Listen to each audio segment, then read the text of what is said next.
Bismillahirrahmanirrahim. Assalamualaikum warahmatullahi wabarakatuh. Selamat siang sahabat semuanya. Berjumpa lagi dengan channel edukasi saya, Dr. Sapi dengan Joko Susilo.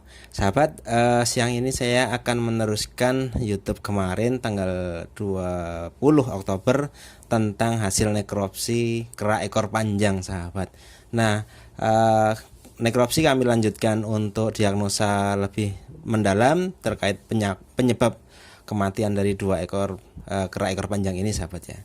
Nah, ini kerak ekor panjang ketika kita nekropsi, kita lakukan bedah bangkai, ada beberapa kita temukan di lidahnya ada lesi cukup dalam, ada luka, ada lepuh. Kemudian secara penampilan fisiknya si kerak ini sangat kurus, warnanya kekuningan, kemudian di seluruh tubuhnya, di ekornya ini ada lesinya juga.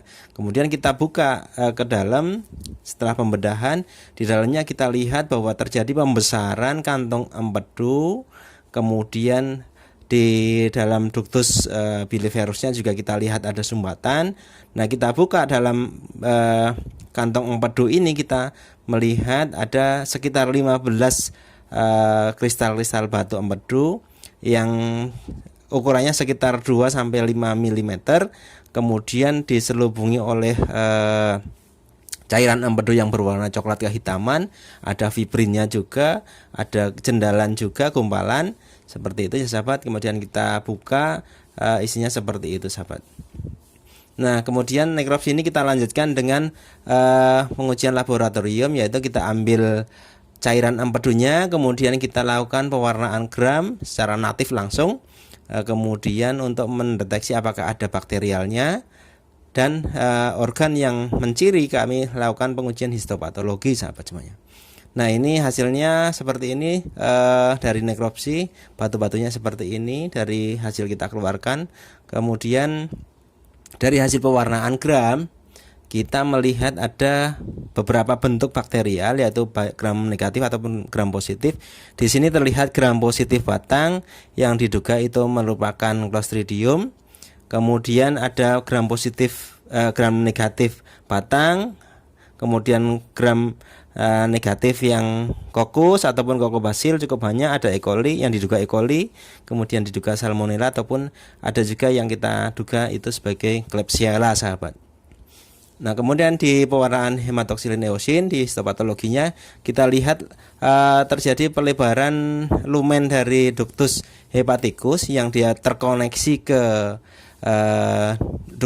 ductus biliferus yang terkoneksi ke kantong empedu ya sahabat. Jadi ini di ductus hepaticusnya terjadi pelebaran, kemudian di lumennya isinya multi bentuk dari bakterial cukup banyak. Kita lakukan perbesaran, ini berbagai macam bentuk bakteri masuk ke sini. Kemudian ada juga beberapa sel radang ataupun fibrin, sahabat.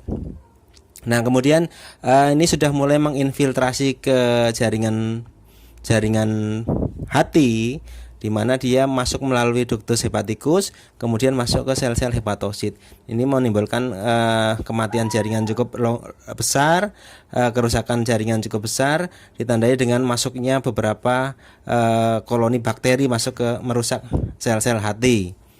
Nah, ini struktur umumnya seperti ini, sahabat, bahwa fungsi empedu ini adalah membantu dalam proses pencernaan, penguraian lemak. Yang kedua, dia juga membantu hati dalam proses pengeluaran sisa-sisa metabolisme dalam tubuh. Posisinya seperti ini, dia ada kantong empedu, kemudian disambungkan oleh ductus cysticus, menyambung ke ductus biliferus, kemudian ke hati sebelah kanan, hati sebelah kiri.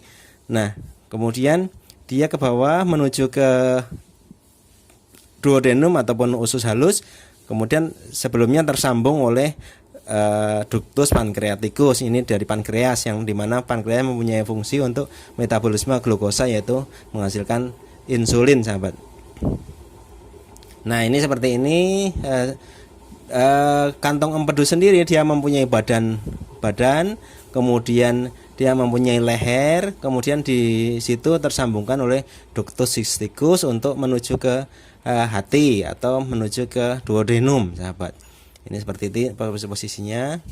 Nah, kita membedakan ada batu empedu yaitu yang disebut dengan kolesistiosis, kolelithiasis, sahabat. Ini adanya batu-batu yang ada di kantong empedu di dalamnya.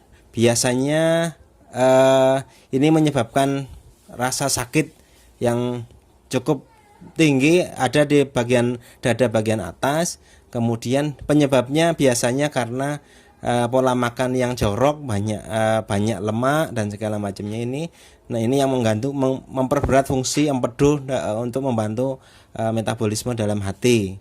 Kemudian yang kedua kolesistitis, yaitu di dalam kantong empedu sendiri tidak ada batu empedunya tetapi mengalami peradangan, ini kolesistitis.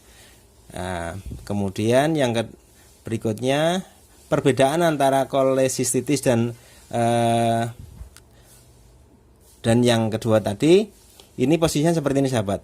Ada batu-batu empedu di dalam kantong empedu.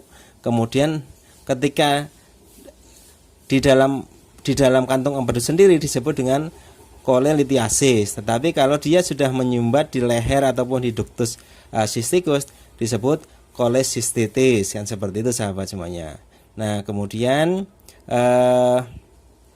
ini perbedaan keduanya seperti tadi yang saya jelaskan, bahwa ketika dia ada di dalam kantong empedu maka disebut kolelithiasis, ada batu-batu empedu di dalam kantong empedu. Atau ketika juga sudah menyumbat di leher ataupun di ductus cysticus disebut dengan kolesistitis. Seperti itu, bedanya seperti itu, sahabat. Kemudian ketika dia menyumbat di ductus biliferus, dia disebut dengan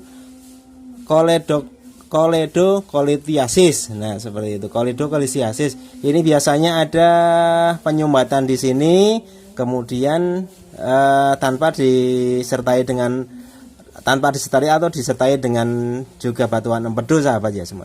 Nah, kemudian melanjut lagi, ketika memang ada sumbatan di sini kemudian terjadi peradangan di seluruh ductus tadi, dia yang disebut dengan kolangitis. Ini lebih parah lagi kondisinya, sahabat. Nah, ini faktor yang berisiko pada manusia, yaitu adalah kegemukan atau fat.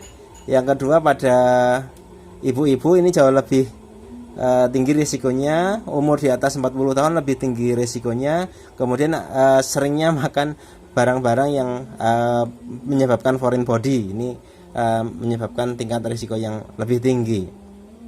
Nah, kalau ini ada beberapa bentuk batuan empedu, yaitu ada dari bentuk kolesterol ataupun dari bentuk yang pigmen warna coklat dan pigmen warna hitam, seperti itu, sahabat.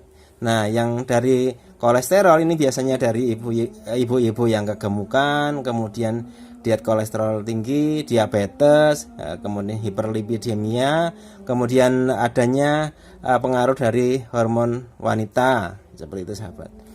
Kemudian ini contohnya juga morfologinya, ada yang kolesterol, konsumsi kolesterol seperti ini meningkatkan risiko terjadinya batu empedu, sahabat, atau gallstone.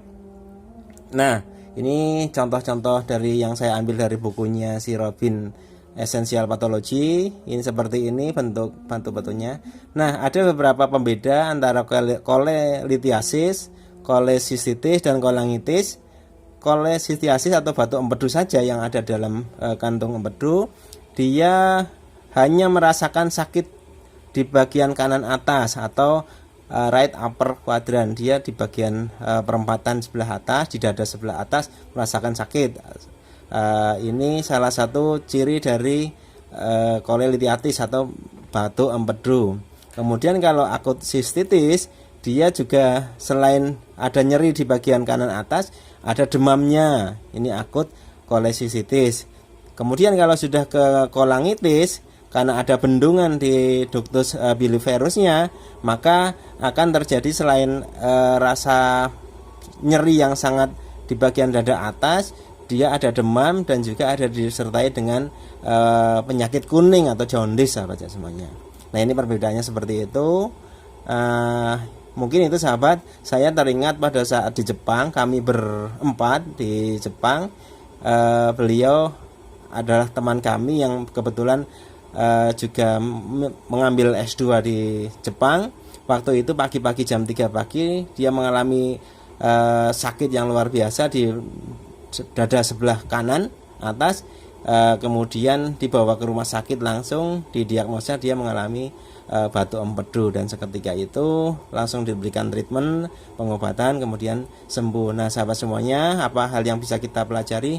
Bahwa untuk lebih berhati-hati dalam hal diet, dalam hal memilih konsumsi makanan, untuk mengurangi hal makanan-makanan yang berlemak, karena makanan-makanan yang berlemak cenderung akan memperberat kerja hati, memperberat kerja dari kantong empedu, dari cairan empedu tersebut. Nah sahabat semuanya, mari kita jaga makanan yang sehat, kita jaga kesehatan kita supaya kita tetap produktif. Mungkin sekian dari saya. Assalamualaikum warahmatullahi wabarakatuh.